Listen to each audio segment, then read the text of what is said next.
Il-kap tas-Servizz Pubbliku Mario Kutajjar qal li matul is-sena li għaddiet ġew implementati 161 miżura biex il-proċessi fis-servizz pubbliku jiġu simplifikati. Dan ifisser li twettqu 97% tal-miżuri. Din ir-rata ta' implementazzjoni tinkludi wkoll miżuri pendenti mis-snin ta' qabel. Dan ir-riżulta wara li għarraba sena konsekuttiva is-Servizz Pubbliku nieda l-pubblikazzjoni tiegħu dwar il-miżuri ta' simplifikazzjoni imwettqa b'turija tal-kontabilità li s-Servizz Pubbliku qed irott lill-klijenti tiegħu.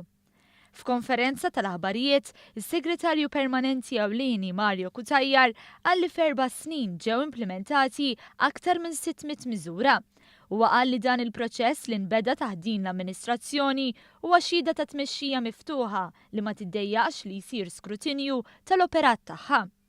Fost il-miżuri ewlenin implementati s-sena li għaddiet kien hemm dawk marbuta mal-avvanzi fit-teknoloġija fosthom is-servizz.gov u l-one-stop shop għan-negozji Business First. Tista' tmur online, tista' ċempel 153, servizz popolari ħafna meta tqis li qed jiġi użat minn 30,000 ruħ fix-xahar.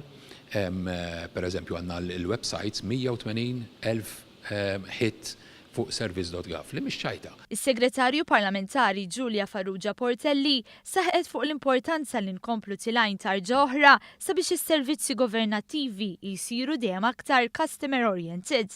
Il-Kummissarju għas-Simplifikazzjoni u t-tnaqqis tal-Burokrazija, Rosien Kutajjar, qalet li bit-titjib li qed isir qed jingħata servizz aħjar lill-klijenti Maltin u Għawċin.